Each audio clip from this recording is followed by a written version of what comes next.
வெற்றிவேல் முருகனுக்கு அரஹரோஹரா. அசுரகாண்டம் அத்தியாயம் 9. அசுர வம்ச விருத்தியும் அஜாமுகியின் மோகமும். அகில புவன் அதிபதியாக விளங்கிய சூரபத்மன் தன் உள்ளத்தை கொள்ளை கொண்ட பத்ம கோமலை என்னும் அழகான பெண்ணை திருமணம் செய்து கொண்டு சகல சௌபாகியங்களோடும் உள்ள நிறைவோடும் வாழ்ந்து வந்தான். அந்த பத்மமோகலை என்பவள் விஸ்வகர்மனின் அருமை பெண்ணாவாள். தம்பதிகள் இருவரும் கருத்தொருமித்து வாழ்ந்து வரும் நாளில் அவர்களுக்கு அதிபராக்கிரமம் நிறைந்த பானுகோபன், அக்னிமுகன், ஹிரண்யன், வஜ்ரபாகு என்னும் 4 குமாரர்கள் பிறந்தார்கள்.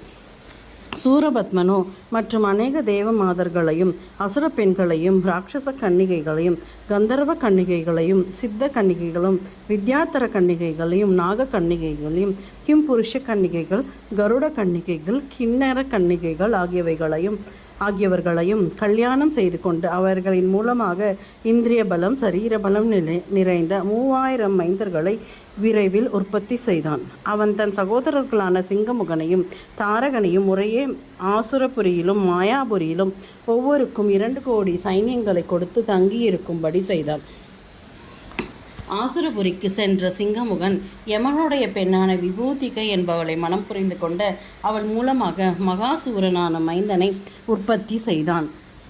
இவ்விதமாக அவன் அநேக பெண்மணிகளையும் திருமணம் செய்து கொண்டு 100 மைந்தர்களை உற்பத்தி செய்தான். மாயாபுரியை அடைந்த தாரகாசுரன் நிருருதியின் மகளான சௌரிகை என்பவளை கல்யாணம் செய்து கொண்டு தர்ம சிந்தனையில் விருப்பமுள்ள அசுரேந்திரன் என்னும் மகனை பெற்றெடுத்தான். அதன் பிறகு சூரபத்மன் ஒவ்வொரு தீவுகளுக்கும் அநேக அசுர வீரர்களையும் 2 கோடி சைன்யங்களையும் அனுப்பி வைத்தான். பாதாள லோகம், பூலோகம், ஸ்வர்கலோகம் ஆகிய உலகங்களில் 6 கோடி சைன்யங்களோடு பலவித இன்னல்களைச் சேர்ந்த அசுரர்களையும் தங்கி இருக்கும்படி செய்தான். பிறகு அவன் வீர மகேந்திரபுரத்தை சுற்றிலும் உள்ள 8 நகரங்களிலும் கஜமுகா வீரன், துரகாசியன், குதிரை முகத்தை கொண்டவன், யாலி முகத்தை கொண்டவன், பல்லுக வக்ரன், கரடி முகத்தை கொண்டவன், வியாக்ர வக்ரன், புலி முகத்தை கொண்டவன், வராகமுகன், பன்றி முகத்தை கொண்டவன், சிம்மவக்ரன், சிம்ம முகத்தை கொண்டவன், கவயாசியன், பசுவை போன்ற கவயம் என்னும் மிருகத்தின் முகத்தை கொண்டவன் ஆகிய பராக்கிரமம் மிகுந்த 8 வீரர்களையும் 80,000 சைன்யங்களோடு தங்கியிருக்கும்படி அனுப்பி வைத்தான். மேலும் அவன் தன் பட்டினத்திற்குள் 1,00,000 படை வீரர்களும் கோட்டை வாசல், கோட்டை மதில் ஆகிய இடங்களில் அநேக படைகளையும் தங்கியிருக்கும்படி செய்தான். அவன் தனக்கு மந்திரிகளான அதிதேஜஸ், வீரதீர பராக்கிரமம் ஆகியவைகள் நிறைந்த துர்க்குணன், தர்மகோபன், துர்முகன், சங்கபாலன், வஜ்ரபாலன், மகிஷன் ஆகியவர்களை அமர்த்தி கொண்டு அவர்களுடைய மேற்பார்வைகளிலும் ஆலோசனைகளிலுமாக தன் அரசாட்சி பொறுப்புகளை நிர்வகித்து வந்தான்.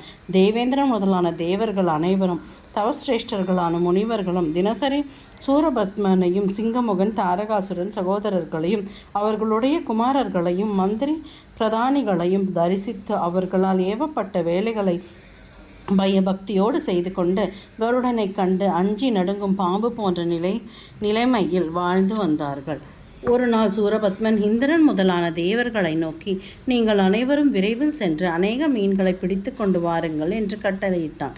அதை கேட்டதும் தேவர்கள் அனைவரும் பெரிதும் துயரமடைந்தார்கள். ஆனால் சூரபத்மனுடைய கட்டளை எதிர்த்து ஒன்றும் செய்ய முடியாது. அவர்கள் கடலுக்கு சென்று தக்ஷா பிரஜாபதியின் யாக காலத்தில் தாங்கள் செய்துவிட்ட சிவத்ரோக காரியத்தை எண்ணி எண்ணி கதி கலங்கி நின்றார்கள். அப்பொழுது தேவேந்திரன் வர்ணதேவனை நோக்கி, நீ கடலிலிருந்து ஏராளமான மீன்களை விரைவில் பிடித்து கொண்டு வா என்று கூறினான். உடனே வர்ணனும் கடலுக்குள் சென்று அங்கிருந்து பெரிய மீன்கள் முழுகும் திமிங்கல மீன்கள், அந்த திமிங்கல மீன்களை விழுங்கும் ஏப்பமிடும் திமிங்கலம் என்னும் மீன்கள், மகரம் என்னும் சுறா மீன்கள் ஆகிய பல வகையான மீன்களையும் விரைவில் பிடித்து கரையில் கொண்டு வந்து சேர்த்தான். உடனே யமதர்மராஜன் அம்மீன்களின் உயிர்களை பறித்து கொண்டான்.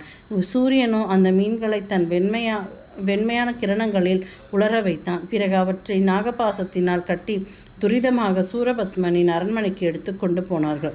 அம்மீன்களை பார்த்து சூரபத்மன் தேவர்களை நோக்கி புன்சிரிப்போடு, தேவர்களை, நீங்கள் அனைவரும் தினந்தோறும் இம்மாதிரியாகவே மீன்களை பிடித்து கொண்டு வர வேண்டும் என்று கட்டளையிட்டான். தேவர்களும் அக்கட்டளைக்கு பணிந்து அசுரனின் வார்த்தையை தட்டாமல் நடந்து வரலானார்கள்.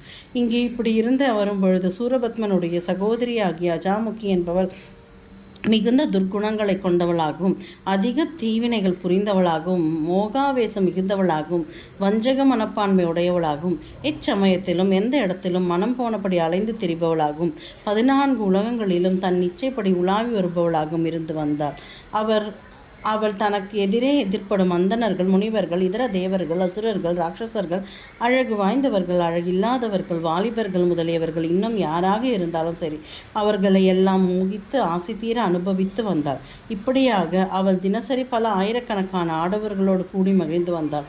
அதோடு இல்லாமல் அவள் அழகான பருவ பெண்களை எல்லாம் பலவந்தமாக கட்டி இழுத்து கொண்டு வந்து தன்னுடைய சகோதரர்களின் காமப்பசிக்கு இரையாக்கியும் வந்தாள். யாகங்களுக்கும் தவங்களுக்கும் அவள் பலவிதமான இடையூறுகளை செய்து வந்தாள்.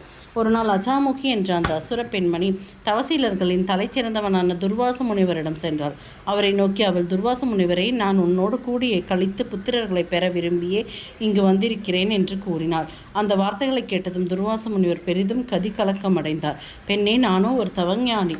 உன்னோடு போகம் செய்வதற்குரிய அருகதை எனக்கு கிடையாது. அதனால் நீ என்னை விட்டு விலகிச் செல்வாயாக என்று நயமாக கூறினார். ஆனால் அஜாமுகியோ அதற்கு பணிந்து விடுபவளா? அவள் அம்முனிவரை பலவந்தமாக தன்னோடு சேர்த்து அணைத்து முத்தமிட்டாள். பிறகு அவரை கீழே மல்லாக்காக படுக்க வைத்து அவருடன் கேளிக்கைகளில் ஈடுபட்டார்.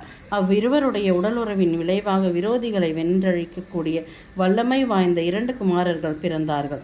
அவர்களில் மூத்தவனான இல்லவன் தன் தந்தையின் உருவத்தை கொண்டிருப்பவன், இளைவனான வாதாபி தன் தாயின் உருவத்தை கொண்டிருப்பவன்.